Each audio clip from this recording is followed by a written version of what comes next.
मुरादाबाद के गौतम नगर में एक रात कुछ ऐसा घटा जिसने पूरे मोहल्ले को हिलाकर रख दिया। एक शांत सा परिवार जहां नन्हे अपनी पत्नी रेशमा और बेटे के साथ रहता था। पड़ोसी नजमा की रसोई से आई एक अजीबोगरीब आवाज के बाद जो दृश्य सामने आया उसने सभी को दंग कर दिया। एक खूनी संघर्ष, खून के धब्बे और एक गायब पत्नी की कहानी ने उस रात को खौफनाक बना दिया। आइए जानते हैं इस कहानी में कौन है यह नन्हे और आखिर क्यों और किसने उसे गायब किया था। इस कहानी में आगे बढ़ने से पहले आपसे एक ही रिक्वेस्ट, आपने हमारे channel story by UK sunlight को सब्सक्राइब नहीं किया है तो कर लीजिए। ये सच्ची घटना कई मीडिया हाउस द्वारा पब्लिश रिपोर्ट के बेसिस पर है। मैं कोशिश करूंगा कि पर्सनल ओपिनियन ऐड नहीं किया जाए। स्क्रिप्ट का लिंक आपको वीडियो के डिस्क्रिप्शन में मिल जाएगा। यह कहानी शुरू होती है उत्तर प्रदेश के महानगर मुरादाबाद के डीआईजी निवास के नजदीक गौतम नगर की गली नंबर 9 में नन्हे अपनी पत्नी रेशमा और 2.5 साल के बेटा व मां के साथ 2 कमरों के मकान में रहता था। 8 मई 2023 की रात 11 बजे की बात है। नन्हे के पड़ोस में रहने वाली नजमा की रसोई के शेड पर रात के करीब 11 बजे कुछ गिरने की आवाज आई, जिससे रसोई के ऊपर की सीमेंट की चदरें तक टूट गई। नजमा समझी कि घर में चोर आया है। उसने अपने परिवार के लोगों को उठाया और जोर से चोर चोर कहते हुए शोर मचा दिया। शोर सुनकर आसपास के घरों से लोग निकल आए। उन्होंने तभी देखा कि नन्हे अपनी पत्नी रेशमा के बाल पकड़कर खींचता हुआ अपने घर में ले गया था।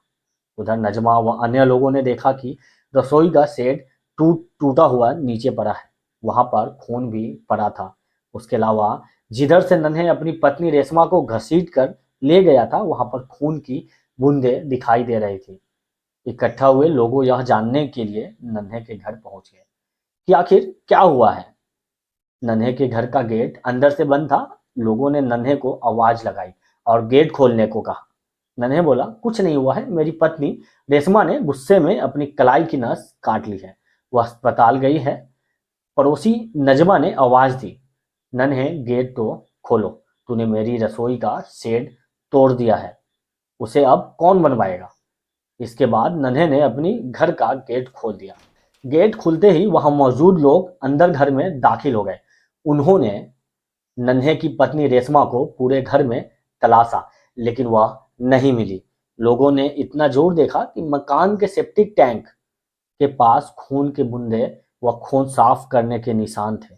लोगों को मामला गंभीर दिखा तो उसी समय किसी ने थाना सिविल लाइंस को फोन कर दिया।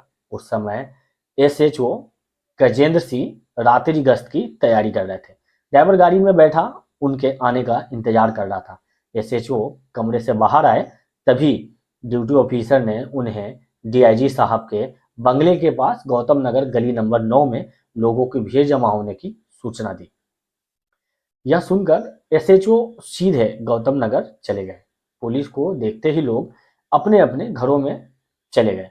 कुछ लोग छतों पर खड़े हो गए थे। एसएचओ गजेंद्र सिंह ने पूछा कि नन्हे का घर कौन सा है। लोगों ने इशारे से बताया। नन्हे के मकान का गेट खुला था। पुलिस जब उसके घर में पहुंची तो घर में जगह जगह खून बिखरा पड़ा था। एक छोटा 2-2.5 साल का बच्चा सोता मिला। पूरा घर खाली था। पुलिस को देख नन्हे के घर में कुछ बुजुर्ग लोग भी आ गए थे। उन्होंने बताया, साहब, नन्हे व उसकी पत्नी रेशमा में झगड़ा हुआ था। सेप्टिक टैंक के पास ज्यादा खून पड़ा है। एसएचओ गजेंद्र सिंह ने एक सिपाही से कहकर गटर का ढक्कन उठवाया तो उसमें कंबल व अंदर कपड़े पड़े थे। उन्हें हटाकर देखा तो वहां मौजूद पुलिस व लोग सन्न रह गए। गटर के अंदर रेशमा की खून से लथपथ लाश पड़ी थी। पुलिस ने शव को गटर से बाहर निकाला तो देखा रेशमा का गला काटा गया था। इस हत्याकांड की सूचना एसएचओ गजेंद्र सिंह ने अपने उच्च अधिकारियों को दी। सूचना मिलते ही मुरादाबाद के SSP Hemraj Meena, SP city Akhilesh Bhadauria, CO Arpit Kapoor भी घटनास्थल पर पहुंच गए। उन्होंने भी घटना की जांच की। पुलिस के आने से पहले हत्यारा नन्हे घर से भाग गया था। एसएसपी हेमराज मीना ने सीओ अर्पित कपूर के नेतृत्व में एक पुलिस टीम का गठन किया। पुलिस टीम आरोपी नन्हे की तलाश में जुट गई। पुलिस को 9 मई 2023 को सफलता मिल गई। मुखबिर की सूचना पर टीम ने भीमराव अंबेडकर पुलिस एकेडमी के केंद्रीय पुलिस अस्पताल के सामने से नन्हे को उस समय धर दबोचा जब वह बाहर भागने की फिराक में था। थाना सिविल लाइंस में उच्च अधिकारियों के सामने नन्हे से पूछताछ की गई तो उसने पत्नी की हत्या करने का जुर्म स्वीकार कर लिया। उसने पत्नी रेशमा के मर्डर की जो कहानी बताई वह इस प्रकार थी। मुरादाबाद शहर के गौतम नगर निवासी नन्हे की पहली शादी कासेपुर निवासी नाजनीन से हुई थी। नन्हे ई रिक्शा चलाता था। पहली पत्नी नाजनीन से 2 बेटियां पैदा हुई थी। किसी वजह से दोनों के बीच अक्सर झगड़ा होने लगा तो एक दिन गुस्से में नाजनीन अपनी छोटी बेटी को लेकर अपने मायके काशीपुर चली गई। उसने नन्हे के साथ रहने को मना कर दिया। बड़ी बेटी नन्हे की बड़ी बहन के पास है। पत्नी के वापस न आने की शिकायत नन्हे ने थाना सिविल लाइंस में दी। पुलिस ने नाजमीन को काशीपुर से थाने बुलाया। थाने में ही नाजनीन ने पति के साथ न रहने की बात दोहरा दी। तब नन्हे ने उसे तलाक दे दिया। यह बात करीब 2.5 साल पहले की है। पत्नी से तलाक के बाद नन्हे अकेला हो गया। फिर करीब 2 साल पहले जिला बिजनौर के कस्बा नेहटौर के कासमपुर लेखराज बाग निवासी रेशमा से निकाह कर लिया था। रेशमा भी पहले से शादीशुदा थी। उसके भी 2 बच्चे थे। रेशमा की पहले लव मैरिज हुई थी। बदायूं निवासी कन्हैया नाम के युवक से उसके पिता नेहटौर बिजनौर में लेखराज बाग में आम का बाग की रखवाली करते थे। आम के बाग में कन्हैया भी अपने पापा के साथ ही रहता था। कन्हैया गठे शरीर गबरू इंसान था। वह गांव में स्थित दुकान से अक्सर घरेलू खाने पीने का सामान लेने जाता था। वहीं पर खूबसूरत रेशमा से उसकी आंखें चार हो गई। दोनों ही एक दूसरे को चाहने लगे।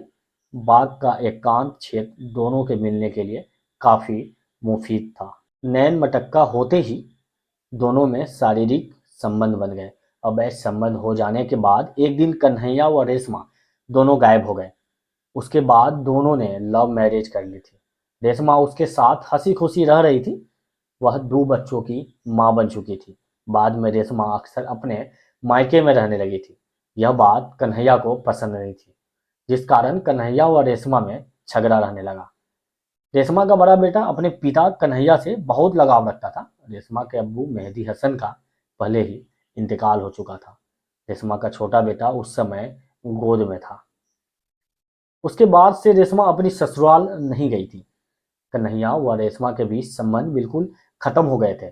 उधर रेशमा की अम्मी नसीमा ने अपने एक परिचित की मदद से नन्हे की मां छोटी से संपर्क साधा कि तुम्हारा बेटा भी अपनी पहली पत्नी नाजनीन को तलाक दे चुका है। मेरी बेटी रेशमा भी अपने पहले पति से अलग हो गई है। इसलिए क्यों ना नन्हे और रेशमा का निकाह कर दिया जाए। करीब 2 साल पहले नन्हे ने नेहटौर जिला बिजनौर की रेशमा से निकाह कर लिया। नन्हे रेशमा को पाकर बहुत खुश था क्योंकि रेशमा बला की खूबसूरती थी। नन्हे रेशमा से बहुत प्यार करता था। नन्हे ई रिक्शा चलाकर ज्यादा से ज्यादा पैसे कमाने में लगा रहता था। थका हारा नन्हे घर आकर खाना खाकर सो जाता था। रेशमा कहीं अपने घर या रिश्तेदार में हंस हंसकर फोन पर बात करती तो नन्हे को शक पैदा हो जाता था कि उसका किसी गैर मर्द से जरूर कोई चक्कर चल रहा है। इस बात को लेकर अक्सर नन्हे और रेशमा में झगड़ा होता रहता था। शक आदमी को पागल बना देता है। ऐसा ही नन्हे के साथ हुआ था। नन्हे द्वारा पत्नी के चरित्र पर शक करने के बाद रेशमा ने भी नन्हे से दूरी बनानी शुरू कर दी। नन्हे रेशमा की बेवफाई से परेशान था। सुंदर होना भी उसके लिए एक अभिशाप बन गया था। आदमी की फितरत ही कुछ ऐसी होती है कि सुंदर पत्नी यदि किसी से हंसकर बात कर ले या फोन पर ज्यादा परिवार वालों से बात कर ले तो वह शक करने लगता है। नन्हे के मन में शक ज्यादा गहराने लगा था। घर में आए दिन झगड़े होने लगे थे। 8 मई 2023 की रात करीब 11 बजे से पहले भी रेशमा की चरित्र को लेकर दोनों में झगड़ा हुआ था। नन्हे का शक इतना बढ़ गया था कि वह कुछ भी करने को तैयार नहीं था। उस दिन नन्हे की मां अपनी छोटी लड़की शहनाज की ससुराल काशीपुर उत्तराखंड गई हुई थी। घर में रेशमा के पहले पति कन्हैया से पैदा 2.5 साल का बेटा भी मौजूद था। उस दिन नन्हे खाना खाकर सोने चला गया था। उसकी पत्नी रेशमा भी अपने बच्चों के साथ दूसरे कमरे में सोने चली गई थी। उधर नन्हे की नींद जैसे ही कोसों दूर हो चुकी थी, उसे नींद नहीं आ रही थी। मन में तरह तरह के विचार आ रहे थे। वह उठा और घर में रखा छुरा उठाकर दूसरे कमरे में सो रही रेशमा के पास पहुंच गया। उसने उसकी गर्दन जैसे ही छुरा से रेतनी शुरू की, रेशमा की नींद खुल गई। पूरा जोर लगाकर रेशमा ने नन्हे को पलंग से नीचे गिरा दिया और वह कमरे से बाहर आ गई थी। जान बचाने का रास्ता नहीं था। घायल रेशमा भागकर मकान की सीढ़ियों पर चढ़ गई। वहां से उसने बराबर में रहने वाली नजमा के घर में छलांग लगा दी। वह घर में न गिरकर गली में गिर गई। ठीक उसी समय नन्हे भी पीछा करते हुए वहां पहुंचा। उसने भी पड़ोसी के घर में छलांग लगा दी। वह नजमा की रसोई, जिसकी छत सीमेंट के चदरों की थी, उस पर जाकर गिर गया। उसके कूदते ही रसोई का शेड धड़ाम से टूटकर नीचे गिरा। बहुत जोर की आवाज हुई। शोर सुनकर नजमा ने समझा कि घर में चोर आ गए हैं। उसने शोर मचा दिया। चोर चोर सुनते ही पड़ोसी लोग अपने आप घरों में निकल आए। नजमा और पड़ोसियों ने देखा, नन्हे रेशमा के बाल पकड़कर खींचते हुए अपने घर में ले गया। वहां घायल रेशमा नन्हे के पैरों पर पकड़कर अपनी जान की भीख मांगने लगी। नन्हे पर भूत सवार था। उसने एक झटके में रेशमा का गला रेत कर मौत के घाट उतार दिया। आनन फानन में नन्हे ने अपने सेप्टिक टैंक का ढक्कन उठाकर रेशमा के शव को उसमें डालकर ऊपर से कंबल व अन्य कपड़े डाल दिए। जो खून घर में पड़ा था, जो उसे दिखाई दिया, उसे उसने साफ कर दिया था। मोहल्ले वाले जब पुलिस बुलाने की कोशिश कर रहे थे, तो पुलिस के आने से पहले ही नन्हे फरार हो गया था। पुलिस ने रेशमा की हत्या की सूचना उसके मायके वालों को दी। रेशमा की अम्मी नसीमा सूचना मिलते ही अपने बड़े बेटे नाजिम व छोटी बेटी बहनोई को लेकर मुरादाबाद आ गई। रेशमा की लाश देखकर घर के लोगों का रो रो कर बुरा हाल था। रेशमा की अम्मी नसीमा ने थाना सिविल लाइन में नन्हे के खिलाफ रिपोर्ट दर्ज कराई। पोस्टमार्टम के बाद रेशमा का शव अपने घर नेहटौर लेकर चली गई थी। साथ में रेशमा का 2.5 साल का बेटा भी अपने साथ ले गई। वहां जाकर उन्होंने रेशमा को दफन कर दिया। नन्हे से पूछताछ के बाद पुलिस ने उसे 9 मई 2023 को न्यायालय में पेश कर जेल भेज दिया। रेशमा की हत्या ने एक बार फिर से यह साबित किया कि शक की आग इंसान को किस हद तक ले जा सकती है। नन्हे का अपनी पत्नी के चरित्र पर शक इस कदर गहरा गया था कि उसने बेरहमी से उसकी जान ले ली। यह मामला सिर्फ एक हत्या नहीं था, बल्कि टूटते रिश्तों और खोते विश्वास की एक भयावह मिसाल बन गया। रेशमा का दर्दनाक अंत और नन्हे की गिरफ्तारी इस बात की चेतावनी है कि रिश्तों पे भरोसा न हो तो उसका परिणाम कितना भयानक हो सकता है। नन्हे के बारे में आप क्या कहना चाहेंगे, हमें कमेंट में अपनी राय दीजिए।